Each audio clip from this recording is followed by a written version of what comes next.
most people don't know or don't realize that the Bible actually mandates the death penalty for crimes, or in certain instances, for certain things. Not everything. According to the Merriam-Webster dictionary, though, the word mandate is defined as a formal order from a superior court or official to an inferior one. We're the inferior one. God's word and God are the superior, period, capital S. An authorization or act given to a representative. That's what it says. In other words, a formal order disallows for that order to be disobeyed. To disobey an order by the police can get you arrested and even worse, shot or killed. To disobey an order in the military can give you court-martialed, punishment, right? And, or differently. Maybe perhaps worse there too. Let's break down what the Bible means when it speaks to the Bible mandating the death penalty. As we just said, number one, the divine mandate occurs first, immediately after the Noahic flood, right? Right after the flood, Noah, God instructed Noah and his sons, saying, "Whoever sheds man's blood, by man his blood shall be shed." Genesis 9:6, and it's an NASB. Now, you got to understand, think about that time period. Well, that's right after the flood. That's like everything's been wiped clean. Why would God say that? Why would he have Moses write that in the Pentateuch? Why at that particular point? Well, because at that point, the whole world went crazy, sinful, lawlessness, disgusting. When God wiped it out, he just had to wipe out the whole world with a flood. Remember, the whole world. Only Noah, those in the ark lived.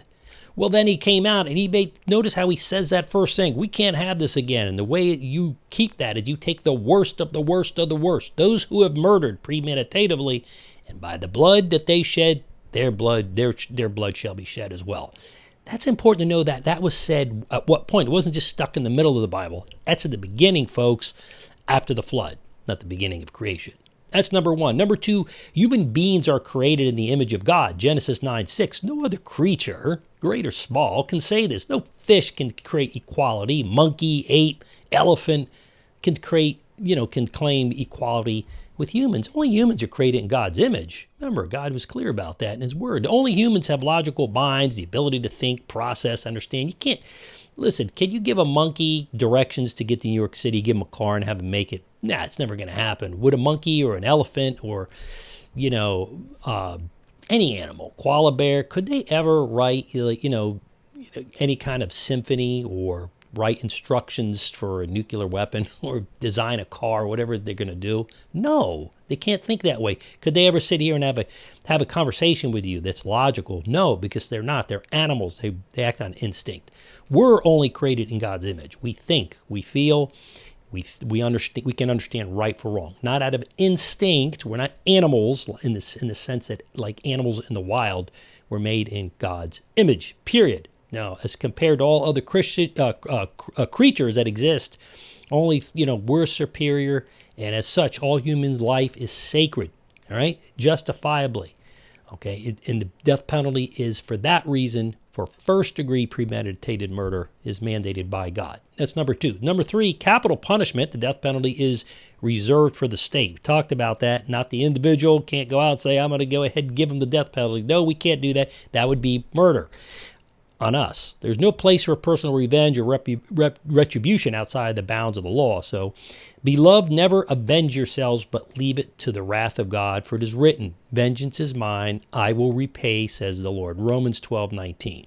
This is the state's responsibility, as I just said, as God's civil servant on earth, that's the government, to protect its citizens and do what? Punish those who do harm, Romans 14:4 and 6. Seeing a little bit of that in 2025 with the change into the Trump administration. We're seeing just the sheer lawlessness and abuse, borrowing money to spend on very immoral things and crony capitalism. I just heard there was a screw sold in the Pentagon. I can't remember, it was $700 or $7,000. Well, it's a lot of money. It's a screw. So, that you put into a wooden board. So whether it's $700, $7,000, that's one heck of a, even if it was pure gold, wouldn't have that much value. All right, this begs the question as to what we're to do when the state turns evil and persecutes good for evil and mandates evil, makes evil appear good for their own sinful advancement. Well, it says this in Isaiah, woe to those who call evil good and good evil, who puts darkness in the light and light for darkness, who puts bitter for sweet and sweet for bitter. Isaiah 5:20. The answer is too complex to address fully here, but the bottom line is when our ethics and morality get turned into our emotional, reflections inside our own thoughts and desires outside of God's, that's what happens. We make good evil and evil good. It's not just them, it's us if we don't think rightly about capital punishment. This deals with anarchy, as we saw in the 2020s, and all that terrible stuff. And they even have extreme patriotism. How about that? That one kind of irritates me. I didn't know what that was and studied it in ethics in seminary and possibly revolution. We say, Steve, let's go back to extreme patriotism. So suffice it to say that we are to sit back and rest on civil disobedience, which is a refusal to do evil. That's a better way, as I just said. Number 4, how much is enough, by the way? Capital punishment provides a state that means to apply to appropriate punishment for murder. In other words, when do we apply that? I mean, I always think of watching the Godfather movie with Marlon Brando, and the guy, his daughter got, abused by a guy comes in. He says, my daughter got beat up by these 3 guys, and I went to court, and the courts, evidently were kind of corrupt, and they let the seams away, and they let them off, and he says, well, come here, and he whispers something. You never hear what the guy says. Marlon Brando goes, I can't do that. In other words, the guy wanted him murdered. He wanted him taken out. And he says, no.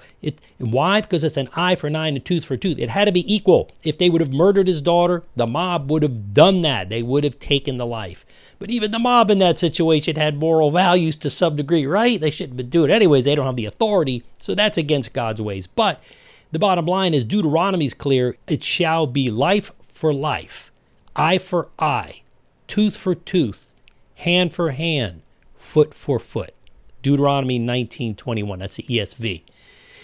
Isn't the state government violating the 6th commandment, Steve? I mean, you shall not murder, Exodus 20:13. It's not murder. The state has the right. We just talked about that in Romans.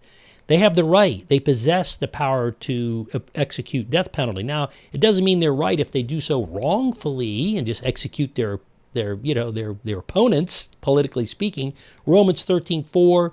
1 Peter 2:13-14. This begs the question is what or who is evil? Evil are those acts identified by God as evil justly using the capital punishment model. So God is the standard, by the way, for defining what is good and evil. I think that clears up the issue. But listen, if this were true, there would be no abuse in Nazi Germany, killing tens of millions, or not tens of millions, but millions of Jews and otherwise, outside Jews, Christians.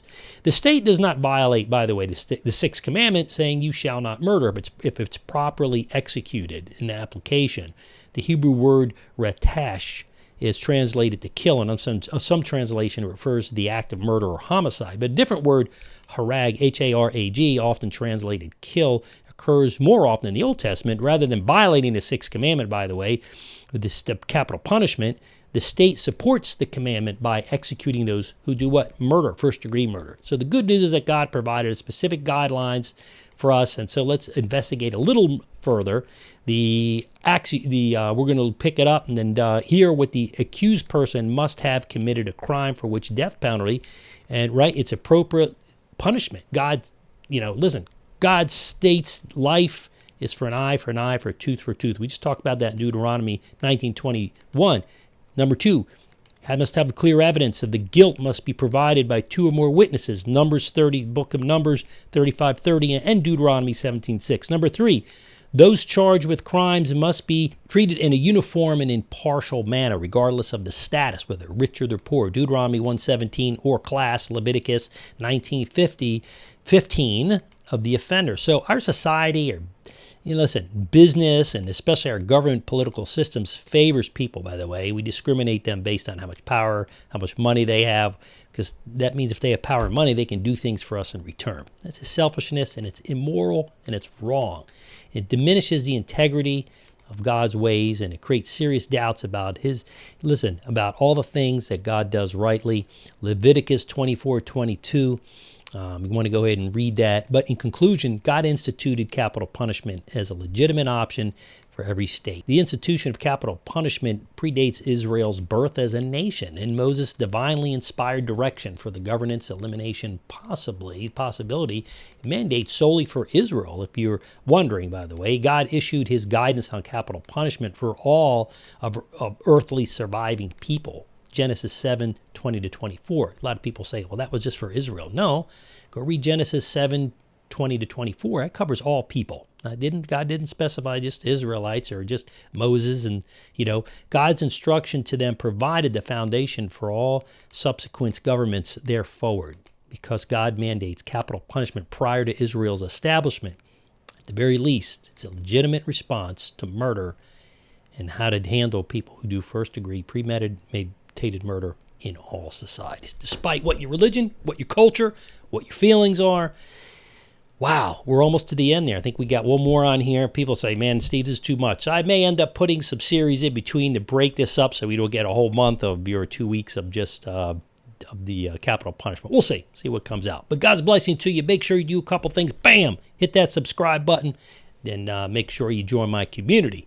StephenGarofalo.com. Come on, what are you waiting for? All over the world's digital. This requires the Locals app. There's no cost. You can go right around the paywall, and then you can get some articles. We do 2 every week and other entries. So God's blessings to you. Thanks for tuning in. We'll see you at the next episode. I'm your host, Stephen Garofalo. This is your Reason for Truth for today.